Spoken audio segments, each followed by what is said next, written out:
Au nom du Père et du Fils et du Saint-Esprit. Amen. Mon Seigneur et mon Dieu, je crois fermement que tu es ici, que tu me vois, que tu m'entends. Je t'adore avec profonde révérence. Je te demande le pardon de mes péchés et la grâce de faire avec profit ce moment de prière. Ma Mère Immaculée, Saint Joseph, mon Père et Seigneur, mon ange gardien, intercédez pour moi. Avant la fête de la Pâque, sachant que l'heure était venue pour lui de passer de ce monde à son Père, Jésus, ayant aimé les siens qui étaient dans le monde, les aima jusqu'au bout. C'est le début de l'évangile d'aujourd'hui, de la messe du Jeudi Saint, pendant laquelle nous commémorons l'institution de l'Eucharistie. Et c'est ainsi que l'évangéliste Saint Jean commence le récit des derniers jours de Jésus dans sa vie mortelle. Le début du mystère pascal, de la passion, de la mort et de la résurrection de notre Seigneur Jésus-Christ. Jésus a aimé les siens jusqu'au bout, dit Saint Jean. C'est-à-dire qu'il a accompli lui-même ce qu'il dira à ses disciples. Il n'y a pas de plus grand amour que de donner sa vie pour ses amis. Il n'y a pas de plus grand amour que de donner sa vie. Et c'est ce qu'il a fait, nous le savons bien, sur la croix. Il a tout supporté pour ses amis. Qui sont ses amis? Ce sont évidemment ses disciples, ses apôtres, mais c'est nous tous. À travers les siècles, nous sommes les amis de notre Seigneur. Il a tout souffert des souffrances physiques, des souffrances morales. Il a été trahi par un de ses disciples, abandonné par les autres. Et tout cela l'a conduit à une mort atroce, infâme, avant de ressusciter le troisième jour. Dans la Sainte Messe, nous faisons le mémorial de la passion, de la mort, de la résurrection de Jésus-Christ, c'est-à-dire de l'amour de Dieu sans limite. Et à quoi tend l'amour? L'amour tend à l'union.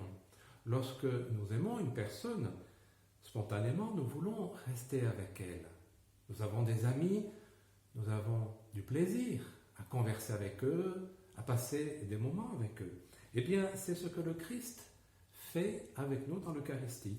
Il souhaite s'unir à nous dans la communion.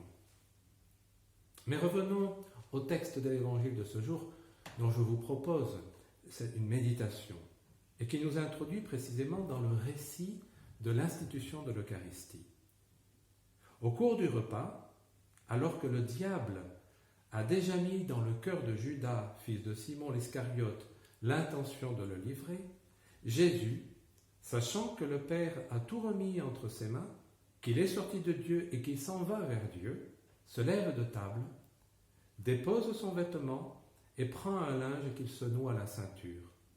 Puis il verse de l'eau dans un bassin. Alors il se mit à laver les pieds des disciples et à les essuyer avec le linge qu'il avait à la ceinture. Dans ce passage, c'est terrible de voir comment le diable agit. Nous croyons en Dieu et nous savons aussi que le diable existe et qu'il agit. Il n'agit pas dans l'au-delà, on ne sait pas où, il agit, eh bien, c'est ce que dit l'Évangile. Il a mis dans le cœur de Judas l'intention de livrer le Christ. Pensons qu'il avait mis aussi dans le cœur d'Adam et Ève le désir de transgresser un commandement de Dieu, celui de ne pas manger des fruits d'un certain arbre. Et cela les a entraînés dans le péché, et à leur suite, toute l'humanité a été entraînée dans le péché. C'est la trahison de Judas qui est la cause de la passion de Jésus, mais c'est aussi les péchés de tous les hommes, les tiens et les miens, aimait dire Saint José Maria. Ce sont nos péchés qui ont conduit Jésus sur la croix. Alors, comment réagit le Seigneur après la trahison de Judas? Il prend un linge qu'il se noue à la ceinture et il lave les pieds de ses disciples. Alors, adressons-nous à Jésus. Seigneur, ta réponse à nos péchés, à tous nos péchés, c'est quand même de nous aimer, d'un amour sans limite. Car tout ce que tu le fais par amour. Et cela se manifeste si clairement dans ce verset de l'Évangile. Jésus trahit et toi, tu deviens notre serviteur.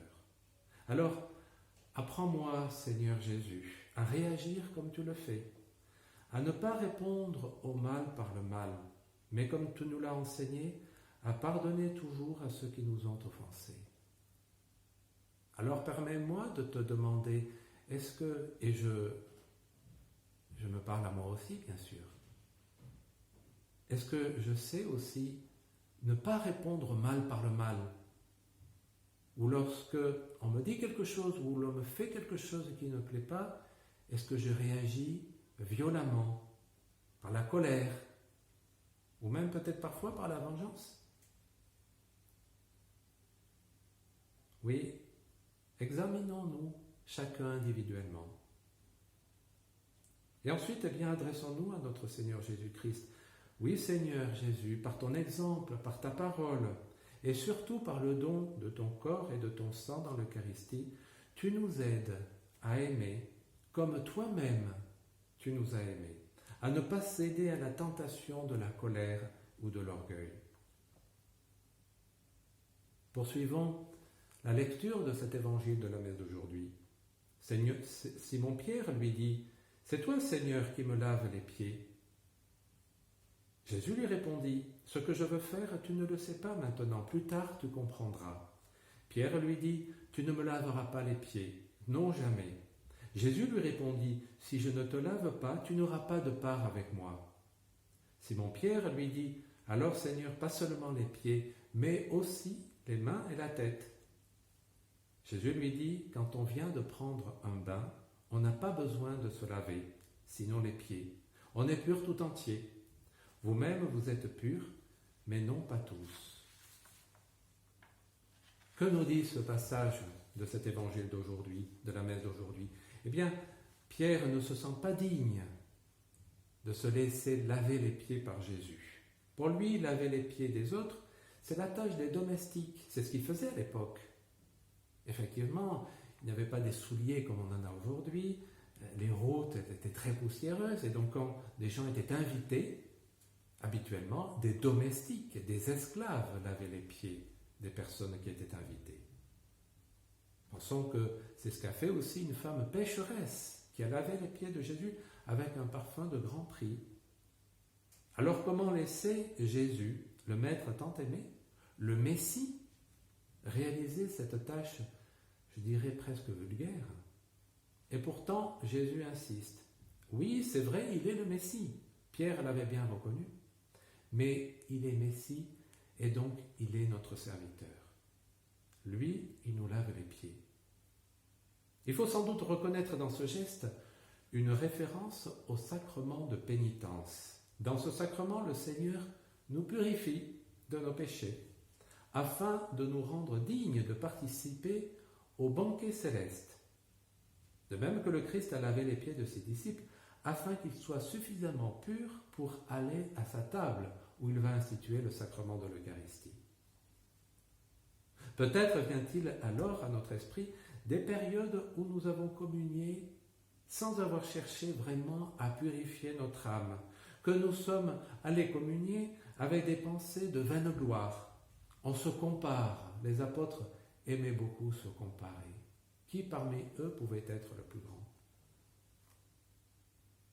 Ou alors avec des pensées de sensualité, ou même de tiédeur, de négligence dans l'amour de Dieu. Alors adressons-nous à Jésus. Seigneur, si c'est cela qui habite mon âme, aide-moi à le découvrir. Aide-moi à découvrir le côté sombre de mon existence. Et aide-moi aussi à te le confier dans le sacrement de pénitence, pour que tu purifies mon âme. En cette semaine, nous ne pouvons pas aller nous confesser. Alors faisons un acte de contrition. Et faisons cet examen de conscience chaque jour avant de nous coucher. Seigneur, aide-moi à découvrir s'il n'y a pas effectivement des choses dans ma vie, dans ma conduite, que je ne cherche pas à rectifier dans l'amour du prochain, dans ma vie de piété, dans ma manière de travailler. Et Seigneur, aide-moi à prendre conscience que je dois, dans ce cas-là, aller vers toi, en particulier dans les sacrements de l'Eucharistie et de la confession. L'Évangile continue. Quand il leur eut lavé les pieds, il reprit son vêtement, se remit à table et leur dit : « Comprenez-vous ce que je viens de faire pour vous ? Vous m'appelez Maître et Seigneur, et vous avez raison, car vraiment je le suis. Si donc moi, le Seigneur et le Maître, je vous ai lavé les pieds, vous aussi vous devez vous laver les pieds les uns aux autres. » C'est un exemple que je vous ai donné afin que vous fassiez vous aussi comme j'ai fait pour vous. C'est un exemple que le Seigneur nous a donné, afin que nous fassions de même pour les autres. La charité, ça doit être du concret. Ce n'est pas des simples paroles. C'est être exemplaire.